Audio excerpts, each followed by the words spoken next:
Puldapi TV, TV-nya umat Islam. Assalamualaikum warahmatullahi wabarakatuh. Innal hamdalillah nahmaduhu wa nasta'inuhu wa nastaghfiruh wa na'udzu billahi min shururi anfusina wa min sayyiati a'malina. May yahdihillahu fala mudilla lahu wa may yudlil fala hadiya lahu. Asyhadu an la ilaha illallah wahdahu la syarika lahu wa asyhadu anna Muhammadan 'abduhu wa rasuluhu man la nabiyya ba'dah. Allahumma shalli wa sallim ala nabiyyina Muhammad wa ala alihi wa sahbihi wa sallam. Aizai al-fadil asatizah, guru-guru yang tercinta, semoga Allah merahmati kita semua. Kembali kita bersama kitab Riyadhus Shalihin biidznillah taala bersama al-muallif al-Imam Nawawi rahimahullahu taala.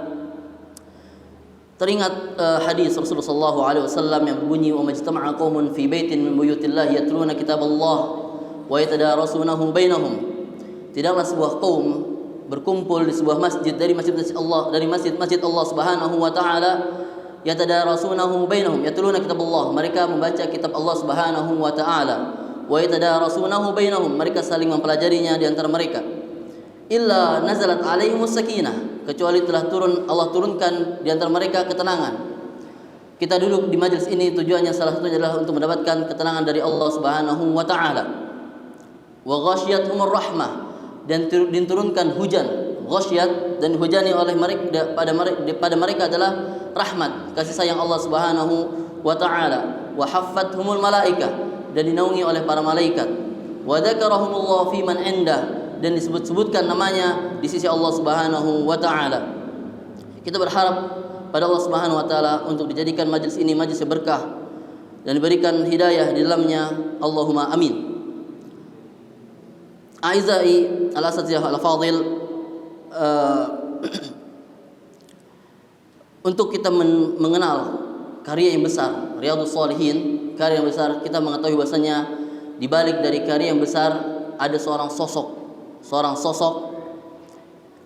yang dia berjuang untuk menghasilkan sebuah karya yang besar. Sosok ini juga sebuah karya yang besar tidak akan lahir dari seorang sosok yang besar juga, yaitu adalah Al-Imam An-Nawawi rahimahullahu ta'ala. Dari bentuk untuk kita mengetahui bagaimana juhud para ulama dan juga perjuangan para ulama, dan juga bagaimana kita bentuk ihtiram, menghormati karya-karya para ulama, alangkah baiknya kita kembali mereview kembali bagaimana Al-Imam Nawawi rahimahullahu ta'ala, bagaimana biografi Al-Imam Nawawi rahimahullahu ta'ala.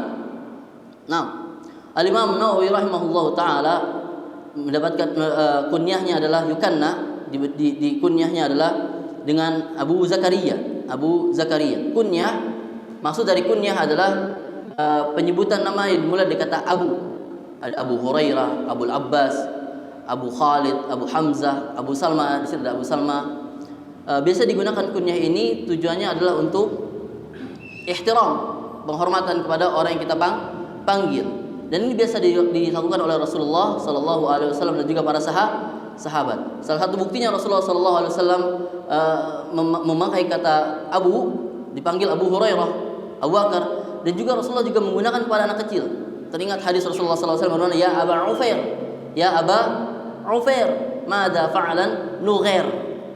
Jadi Aba Ufair itu dipanggil kepada anak kecil. Anak kecil, Rasulullah bertemu anak kecil lagi mainin burung yang mati, yang udah lemes, dimainin sama anak kecil. Anak kecil biasanya unik ya, ada aja tingkah lakunya. Lalu Rasulullah berkata, "Ya Aba Ufair, wahai Abu Ufair, madza fa'alan Nughair." Apa yang dilakukan Nughair? Anak kecil lagi mainin burungnya ngapain itu? Padahal burungnya sudah mati. Di sini bentuk Rasulullah sallallahu alaihi wasallam ihtiram kepada anak kecil. Dan dari hadis ini Syafi'i rahimahullahu taala termenung dari badal Isya hatta datang subuh. Termenung waktu ziarah ke rumahnya Imam Ahmad rahimahullahu taala. Termenung untuk mencari fawaid dari hadis tersebut. Sampai anaknya Imam Ahmad bertanya, kaget dengan sifatnya Syafi'i. "Wahai Abi," katanya Syafi'i itu seorang ulama, tapi dia tidak wudu ketika subuh. Kata Syafi'i apa? Ana tidak tidur. Ana lagi mencari fawaid dari hadis, "Ya Aba Ufair, madza fa'alan Nughair, dan terjadi berapa fawaid? 150 faidah azun. Kalau nggak salah 150 faidah yang dilahirkan yang diistinbat oleh Imam Syafi'i rahimahullahu taala. Bentuk perjuangan juhud Imam Syafi'i untuk ilmu. Satu hadis bisa keluar 150 faidah. 6. Kita kembali ke Imam Nawawi. Al-Imam Nawawi huwa Zakaria Yahya bin Sharaf Al-Murri bin Hasan bin Husain bin Muhammad bin Jam'ah bin Hizam An-Nawawi. Beliau terlahir di Nawa pada tahun 600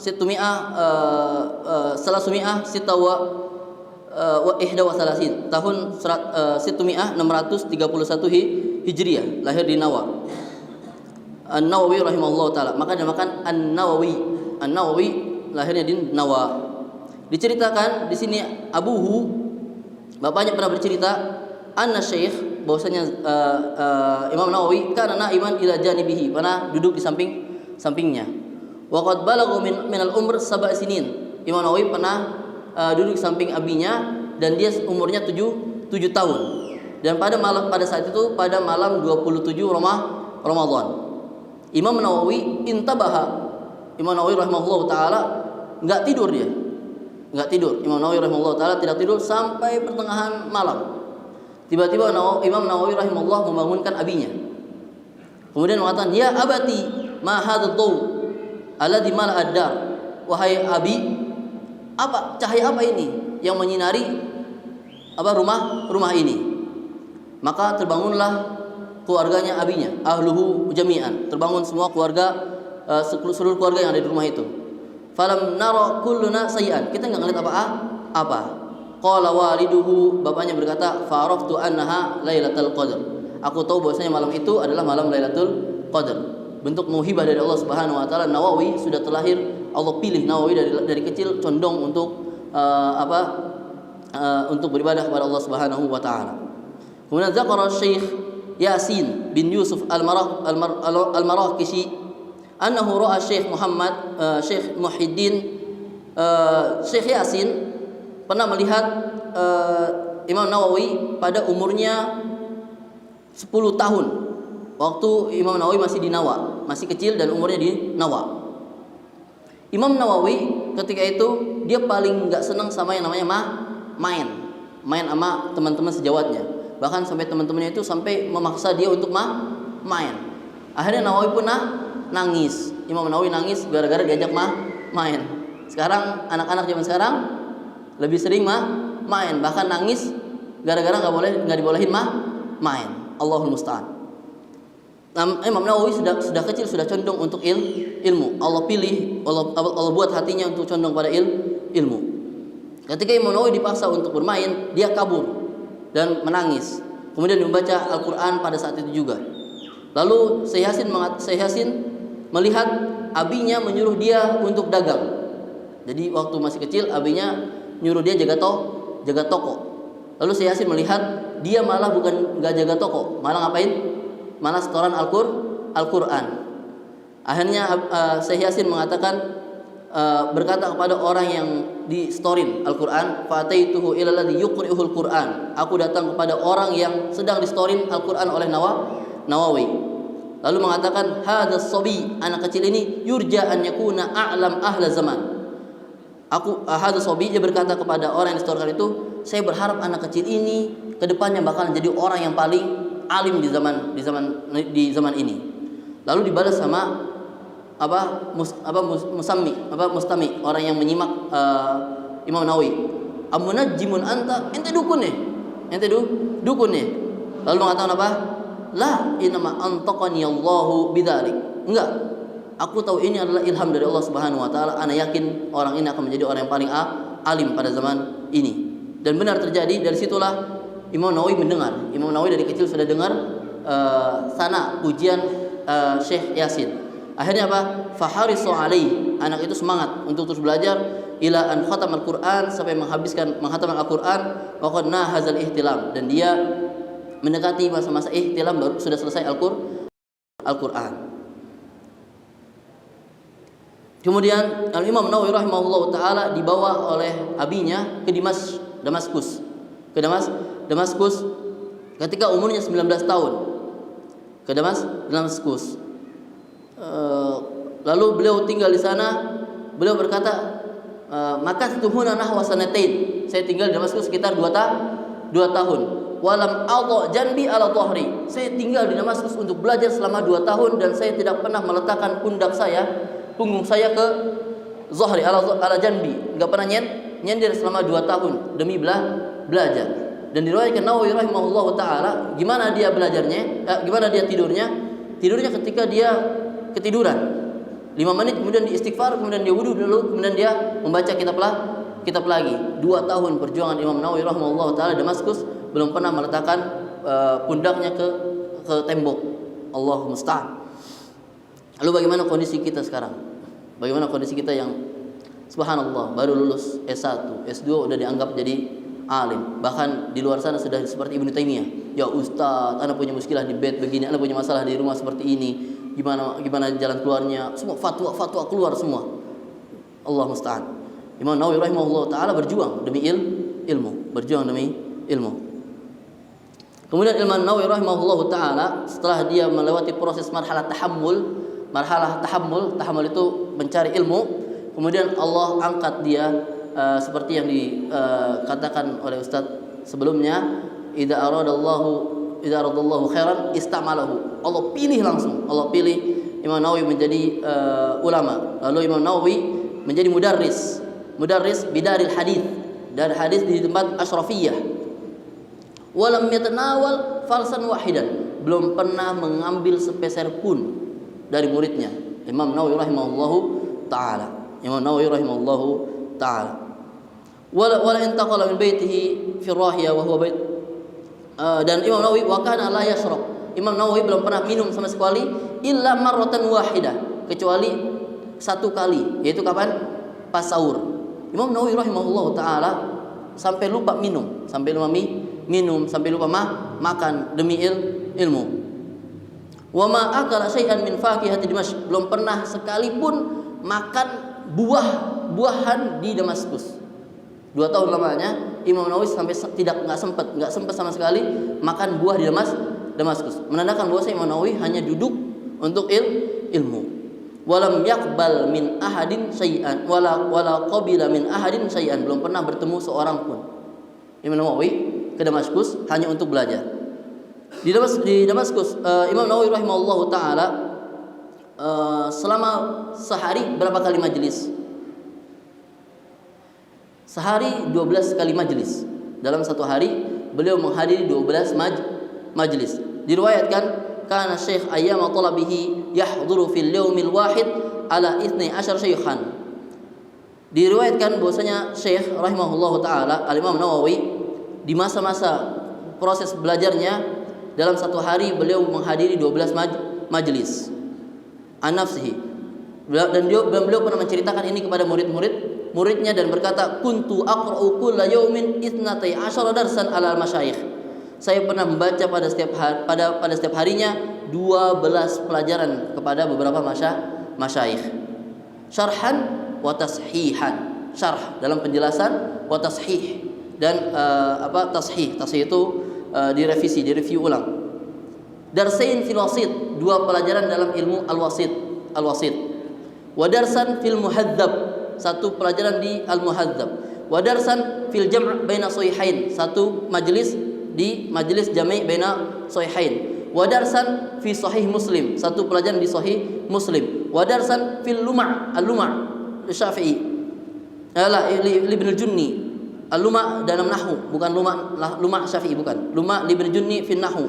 Wa darsan, dan 1 pelajaran di islahil mantiq Ibn Sakkit fil lughah. Wa darsan fi tasrif, wa darsan fi usul fiqh, wa taratan fil luma' li Abi Ishaq, wa taratan fil muntakhab lil Fakhr Razi, dan 1 pelajaran di asma rijal itu ilmu hadis, ilmu riwayat.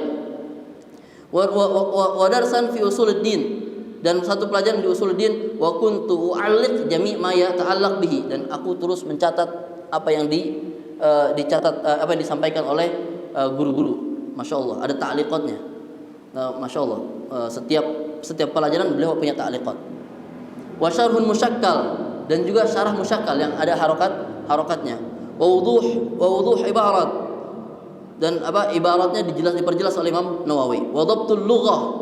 Nah, dan beliau dhabtul lughah, bahasa Arabnya dhabit itu kuat bahasa Arabnya. Wa barakallahu fi, dan Allah berikan keberkahan padaku, fi pada diriku, wa waqti pada umurku, wa istighali dan kesibukanku, wa anani alaih, dan Allah bantu aku untuk melakukan semua ini. Allahu akbar. 12 majelis dalam sehari. Kapan tidurnya? Kalau dalam satu majelis habis 1 jam, 12 jam. Tapi nggak mungkin. Bisa 2 jam. 24 jam berjalan. 24 jam berjalan. Kemudian syuyukh Imam Nawawi belajar dengan beberapa masyayikh. Salah satunya adalah Muhammad bin Ahmad Al-Maqdisi. Beliau adalah guru paling dekat oleh Imam Nawawi rahimahullahu taala. Kemudian beliau juga belajar dari Syekh Ismail bin Ibrahim. Beliau juga belajar dari Ahmad bin Abd Daim wa Khalid. Ini masyayikhnya banyak sekali, nggak perlu kita sebutkan. Dan murid-muridnya, salah satu muridnya yang paling terkenal adalah Ibnu Attar. Ana mendapatkan kitab ini, kitab Arba'in Nawawi. Ini adalah ada seorang syekh masih hidup. Beliau dari Amman, dari Yordan. Namanya Syekh Riyad Husain bin Abdul Latif At-Ta'i. Antum bisa lihat Facebooknya beliau, dan beliau mengumpulkan manuskripnya Imam Nawawi rahimahullahu taala khusus untuk Arba'in Nawawi. Anda dapatkan kitab ini rekomendasi dari guru ana Dr. Malik Husain Sya'ban, kama la yakhfa ala syarif ulumikum, untuk senior ana yang di Libya. Mungkin kenal Dr. Malik Husain Sya'ban. Beliau merekomendasikan kitab ini, dan kitab ini sangat masya Allah. Syekh Riyad Husain Abdul Latif At-Ta'i, beliau menyeleksi manuskrip Imam Nawawi rahimahullah taala yang ditulis oleh murid-muridnya dan ditulis oleh Imam Nawawi sendiri. Dikumpulkan lalu diseleksi, tersisa 6 manuskrip paling bagus yang dipilih oleh Syekh Riyad Husain Latif At-Ta'i hafizahullah taala. 2 di antara manuskripnya disetorkan oleh Ibnu Attar kepada Imam Nawawi. 2 nuskhoh yang ada di sini itu disetorkan oleh Imam Nawawi rahimahullahu taala. Pernah diceritakan Ibnu Attar rahimahullahu taala tentang Imam Nawawi. Apa cerita Ibnu Attar? Kana rahimahullahu taala la yudayyi'u li nafsihi waqtan fi lailin wala nahar. Imam Nawawi rahimahullahu taala tidak pernah menyia-nyiakan waktunya, baik pada siang maupun malam hari. Wadhifatan fil istighal ilm, dia memang menyibukkan dirinya untuk ilmu. Hatta fi dhihabihi fi turuq, sampai dalam perjalanan beliau di jalanan beliau tetap membawa buku. Wa yukarrir, diulang-ulang. Wa yattali, dan dia mentelaah. Wa qad baqiya ala hadha nahwa 6 sinin, dan dia tetap berada dalam kondisi ini selama 6 tahun lamanya. Berjalan dengan membaca buku. Summa ishtaghala bit tasnif, kemudian beliau mulai mentasnif, membuat buku. Wal ishghal wan nusah lil muslimin, menasihati orang-orang muslim, wa wulatihim, dan menasihati para pemimpin.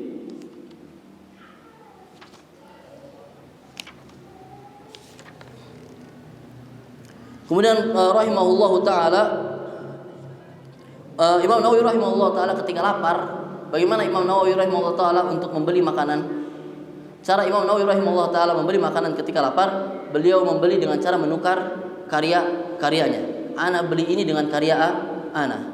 Itu cara Imam Nawawi rahimahullah taala. Dan Ibnu Attar juga termasuk murid yang berjuang hidup bersama Imam Nawawi. Beliau sangat qarib dengan Imam Nawawi rahimahullah taala.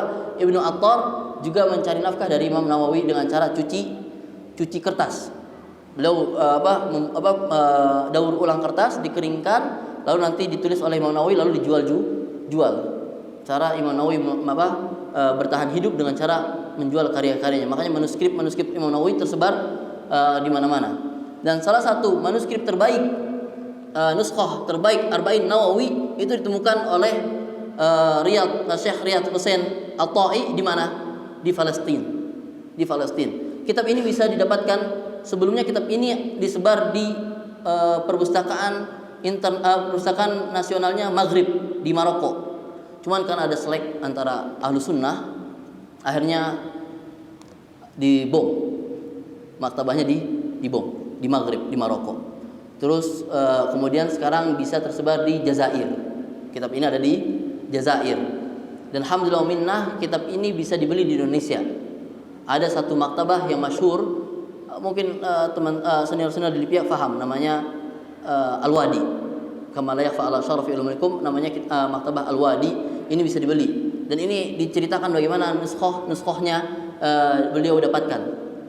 Syekh Riyad At-Ta'i, beliau mendapatkan setiap nuskhohnya. Menandakan bahwasannya Syekh Riyad At-Ta'i mengetahui bahwasanya juhud Imam Nawawi itu sangat besar.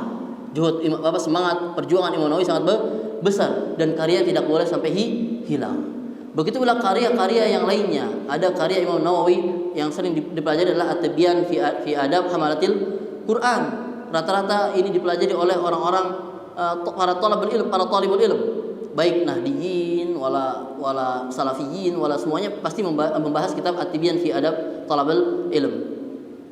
Kemudian dan juga tidak penting juga ada kitab yang paling besar, kitab Dokhm, kitab yang digunakan untuk tazkiyatun nufus, kitabul adab, kitabud du'a, yaitu kitab Riyadhus Shalihin. Yang kitab ini kita pelajari setiap harinya dalam waktu durasi 20 menit. Semoga Allah berikan keberkahan dalam waktu 20 menit. Bisa jadi hidayah turun dalam waktu 20 menit, atau waktu 5 menit, atau waktu 1 detik. Bisa jadi hidayah datang. Kita mengambil berkah dari waktu 20 menit bersama Imam Nawawi rahimahullahu ta'ala. Dalam kitab Riyadhus Shalihin, bukti Riyadhus Shalihin itu penting, banyak syuruhat, banyak buku-buku yang menjelaskan penjelasan, banyak yang duduk untuk menjelaskan kitab Riyadhus Shalihin. Bahkan banyak majalis ilm yang membahas kitab Riyadhus Shalihin karena betapa kuatnya Riyadhus Shalihin. Asar pengaruh yang sangat kuat pada kitab Riyadhus Shalihin. Salah satu syarah-syarah yang paling masyhur yang digunakan adalah syarah Syekh Utsaimin. Dan ini adalah kitab yang direkomendasikan oleh Syekh Dr. Malik Husain Sa'ban untuk duduk di sini. Ana akan merujuk pada kitab syarah Syekh Utsaimin untuk Riyadhus Shalihin. Dan beberapa syarah lainnya, syarah Riyadhus Shalihin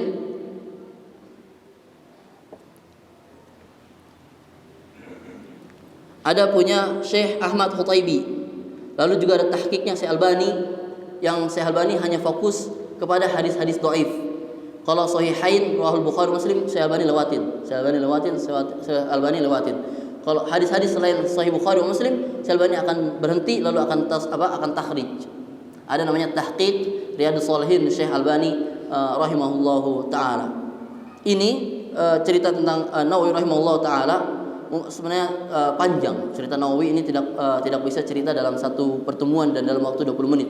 Perlu liqaat untuk mengetahui bagaimana juhud Imam Nawawi rahimahullahu taala dalam ilmu secara umum. Kita belajar dari sosok Imam Nawawi rahimahullahu taala bagaimana beliau lahir dari kecil dengan condong pada ilmu, lalu besar dengan ilmu, lalu mati dalam ilmu. Imam Nawawi rahimahullahu taala umurnya pendek. Berapa kira-kira? 40 tahun umurnya. Tapi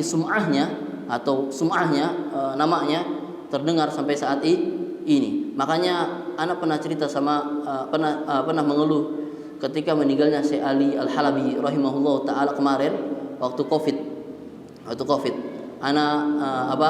Dulu pernah berjanji sama dosen ana, Dr. Malik Husain Sa'ban. Beliau adalah juniornya Syekh Ali Al-Halabi, dekat sama Syekh Ali Al-Halabi.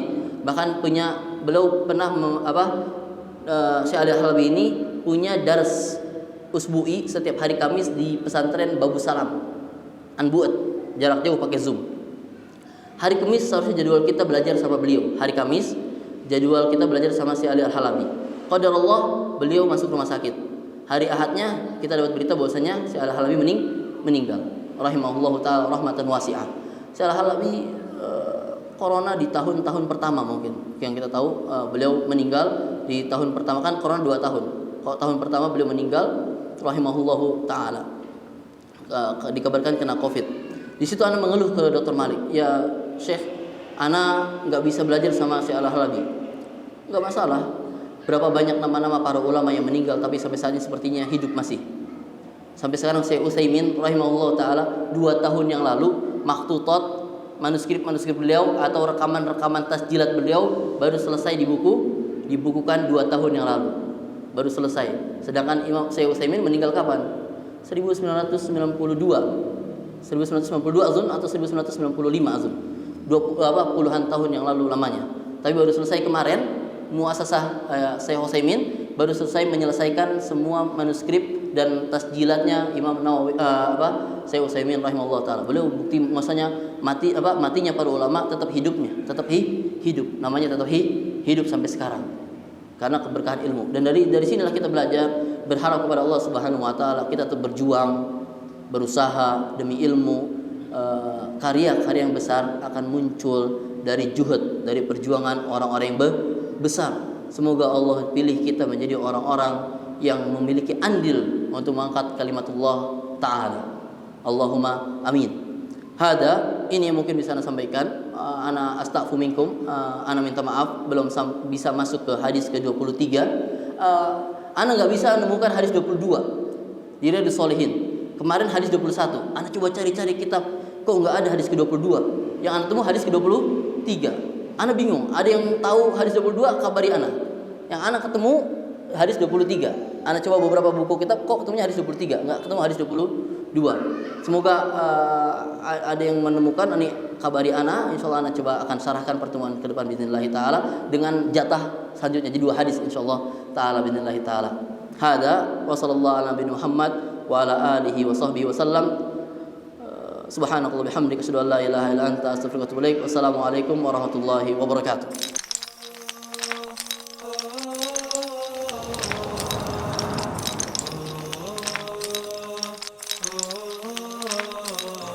Puldapi TV, TV-nya umat Islam.